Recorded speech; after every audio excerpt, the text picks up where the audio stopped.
The Minnesota Timberwolves at one point in the season, just recently, lost 13 games straight. They blew out the Clippers the next game, then they lost to the Raptors. This team is very up and down. They're having a very disappointing season up to this point. They started hot, but they've obviously cooled down very, very badly since then. They had to make a move. Karl Anthony Towns expressed that he's tired of losing, as we all knew. And he's one of those stars in the NBA where you look at him, just think of him as a star who's kind of wasting his career with a bad franchise, but has all the talent in the world. They made a move sending Andrew Wiggins to Golden State for DAngelo Russell. And with this trade, they got DAngelo Russell and Karl Anthony Towns in Minnesota, with a lot of other new faces. Malik Beasley is one of those guys who helped them blow out the Clippers the way they did. Karl Anthony Towns and DAngelo Russell are good friends, so they can have some good chemistry on the court. But other than that, I'm not really sure what they're going to do as a duo in the league. Obviously, offensively, they're great. The Minnesota Timberwolves have their two offensive centerpieces for the future. They need some defensive guys now. They're obviously not making the playoffs this season. Next season is a different story if they get some pieces in the offseason, some defensive role players to build around Cat and Wiggins. Hopefully they have something here. I'm rooting for them. I hope these young guys can find some success together as being good friends in the NBA. On the other side of the deal, sending Andrew Wiggins to Golden State.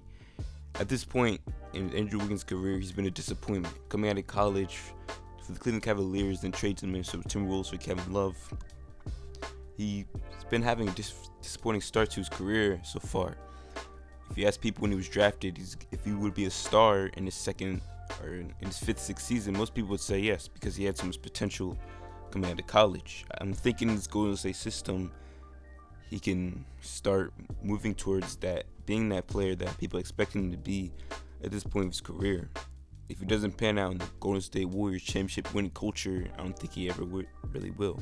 We saw a guy like Harrison Barnes, who was ultimately just a role player for them, thrive in that kind of 3-and-D role for the Golden State Warriors, who didn't have any pressure on him. Steph and Clay were the guys taking the big shots.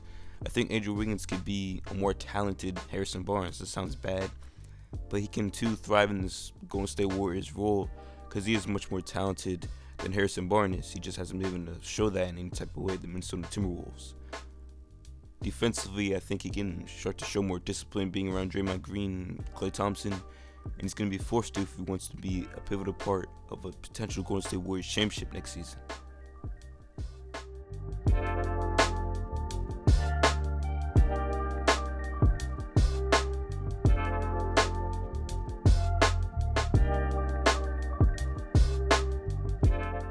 DAngelo Russell went from a situation in Brooklyn where he led them to the 6th seed in the playoffs and their first playoff appearance in a while. He was then sent to the Golden State Warriors for Kevin Durant in a sign-in trade to get KD to Brooklyn where he wanted to be. And it was a situation that many people had questions about because D'Lo obviously was the main playmaker and scorer, the first option, the best player on the team for a playoff team in Brooklyn. Then he was sent to the Warriors where when Steph and Clay were healthy, he would obviously be the third option. Going from Brooklyn as the first option and the orchestrator of the whole offense to Golden State, where he's obviously going to have to take a back seat to two champions on the opposite side of the ball. It was a questionable fit before we really got to see the team fully assembled. Steve Kerr agrees with the fact that D'Lo wasn't a great fit to begin with. But now in Minnesota, DAngelo Russell again has full control, at least on the perimeter and as a point guard for the offense. Him and Karl Anthony Towns, I think, would be a good duo, not only because they're good friends and they have chemistry, but because I think they can play well together in the court. Offensively, they're nice, but defensively, they definitely have some questions. But I think D'Lo will get back to the D'Lo he was last season, even better than that, with having the ball once again. Karl Anthony Towns finally has his best point guard of his career. Jeff Teague has been cool for them, but D'Lo has been an all-star. He was all-star last season, so him and Cat could definitely make some noise next season with making some moves in this offseason. DAngelo Russell and Karl Anthony Towns can hopefully win big one day, but as currently constructed, obviously the Wolves aren't going to be doing much, not make the playoffs this season. Hopefully they can get some defensive pieces because they need this. DAngelo Russell and Cat, like I said earlier in the video, are their two offensive centerpieces. But on the defensive side of the ball, they definitely need to bulk up if they're trying to win anything and reach any type of playoffs.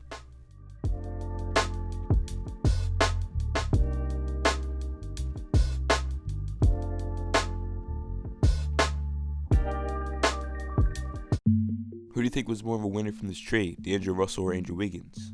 DAngelo Russell was placed in a situation in Minnesota where he has complete control of the team as a point guard and can help Cat bring the Wolves to the playoffs once again. Andrew Wiggins was placed in a situation with Golden State Warriors where next season they're going to be right back to competing with Stephen Clay coming back and him having that championship leadership to help guide him to the player he's supposed to be in his NBA career. Both guys have chances to improve their career and how they're looked at and shake any haters that they have off of them. DAngelo Russell led the Nets to a championship berth last season, and it'll be nice and it would do wonders for his career if he could help the Wolves get to the playoffs once again from 2018. Like I said with Andrew Wiggins, he has a chance to step into that role as a third option behind Stephen Clay for a championship Warriors team, which is a lot to ask of him after kind of being under the radar for the Timberwolves for years. But hopefully he can step into that role, and I have confidence that he can. I'm rooting for him because thus far he has a lot of haters because he's not the player that he's supposed to be, or he was looked at as supposed to be coming to the NBA season as a rookie 6 years ago. Who do you think was more of a winner of this trade, Andrew Wiggins or DAngelo Russell? Thank you guys for watching. It's been Rashad with Hoops Times 2. Hit the subscribe button if you love it, make content, the like button if you enjoyed this video. Follow my Instagram, and it is in the description. Peace out.